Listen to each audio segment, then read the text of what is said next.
As of September 2021, there have been more than 4.5 million deaths associated with COVID-19 around the world, with over 650,000 deaths in the United States.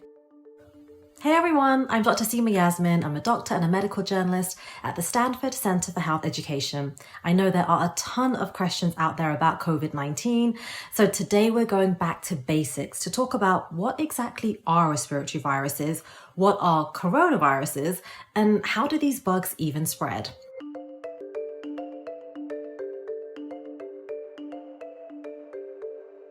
So let's ask that first question. What are respiratory viruses?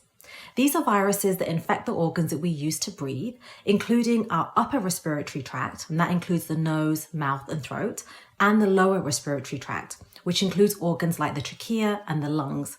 So these viruses that we're talking about, when they settle in the upper respiratory tract, they cause infections similar to what we think of when you think about the common cold. They lead to symptoms such as a runny nose, nasal congestion, and sneezing, as well as mucus production. The most common causes of these upper respiratory tract infections are usually rhinoviruses. When viruses cause lower respiratory tract infections, that's when you can get the more serious symptoms, things like shortness of breath, coughing, and wheezing. There's another respiratory virus, flu, which is a common cause of these types of infections, especially during the winter. So what exactly are coronaviruses? These are a group of viruses that can cause upper respiratory tract infections in people and lower respiratory tract infections too. The current pandemic is caused by one type of coronavirus. You may have heard that name, SARS-CoV-2, and it leads to the disease that we now call COVID-19. So when we're describing the virus that causes COVID, we use that term SARS-CoV-2. When we're describing the disease you get from the virus, we use the term COVID-19. SARS itself stands for Severe Acute Respiratory Syndrome, and the CoV part of the virus's name stands for coronavirus. The number 2 refers to the type of coronavirus responsible for the pandemic that we're currently in. If you can remember back to 2002, 2003, there was an outbreak of SARS caused by a virus called SARS-CoV-1. So in case you're wondering if both outbreaks were caused by the same coronavirus, there's a slight difference between them. Back in that earlier coronavirus pandemic in 2002, about 8,000 people across 29 countries were infected with SARS-CoV-1, and just under 800 of them died. The earlier SARS outbreak, the one caused by SARS-CoV-1, spread a lot more slowly than the pandemic we're in that's caused by SARS-CoV-2. There were some other differences as well. Back then, international stakeholders worked together to quickly contain that virus through swift protocol changes, including contact tracing and 10-day quarantines. While the virus that causes COVID-19 is also a coronavirus, it has slightly different ways of making you sick, and it spreads a lot quicker than that older coronavirus. There's also the fact that the current virus that's being spread in the pandemic can spread from people who are infected but feel completely fine and don't realize they're contagious. This is partly why it's been so much more difficult to contain the pandemic. Speaking of this pandemic, you might be still having questions about how it began. Scientists and governments around the world are trying to figure this out. They're trying to figure out the exact source of SARS-CoV-2. We know the first reported cases of COVID-19 were reported in very early December in 2019 in Wuhan, China. And it's thought that SARS-CoV-2 may have originated in bats, and after some mutations, meaning there were changes in the virus's genetic code, the virus then began to infect humans. It's thought that SARS-CoV-2 mutated quickly and possibly within live animal food markets in Wuhan.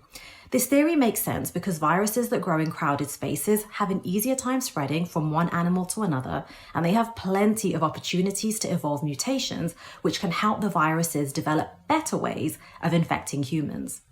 How do coronaviruses make us sick? SARS-CoV-2 attaches to these spiky surface proteins that coat the outside of our cells, and they actually like a specific receptor called ACE2. And you can think of a receptor as a doorway or an entry point into your cells. Once inside your cells, the virus hijacks your own cellular machinery to make more copies of itself. And then about 2 to 3 days later, that's when you can start to develop symptoms. Symptoms, as well as your ability to spread the virus to others, declines over the next 10 days. And we know a lot more now about how the coronavirus spreads from one person to another. It spreads through respiratory droplets and aerosols that we generate when we breathe, we talk, we laugh, all of those kinds of things. A person can get infected when they inhale someone else's respiratory droplets when those droplets contain the virus. They can also get infected, and this is a much less common way of getting infected, but it's possible to pick up the infection from touching a surface on which the virus landed, and then you touch that and then directly touch your mouth, nose, or eyes. And this is why regular hand washing is so important. The risk of SARS-CoV-2 infection does depend on the amount of virus you get exposed to. The greater the amount of virus you're exposed to, the greater your risk of getting infected. But the risk of infection decreases as the distance from an infected person increases. So overall, your highest chance of getting infected is when you are indoors with a bunch of people, you're close together, you're not wearing masks, there's poor ventilation, and you're there for longer than 15 minutes. And also, research tells us that increased exhalation, so say if an infected person is exercising or singing, that increases the risk of spreading the virus. So that's why when it comes to prevention, there's good hand hygiene, physical distancing, masking, and getting vaccinated. Those are the things that prevent the spread of the virus. So what about kids and COVID-19? Are children at risk of contracting it?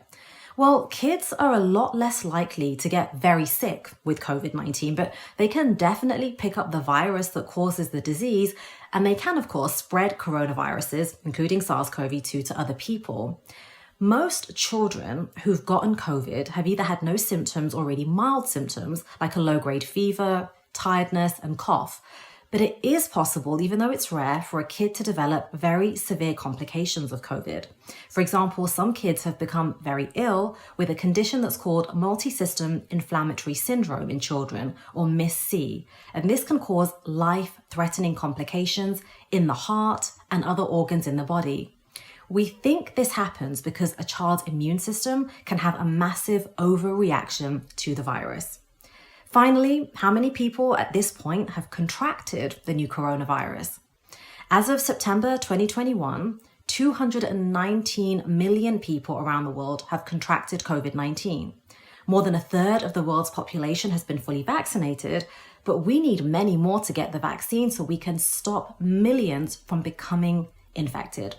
That's all from me today. Links for more information can be found below, and I really hope this helps you better understand some more information about symptoms, prevention, and what to do if you are infected with the virus that can cause COVID-19.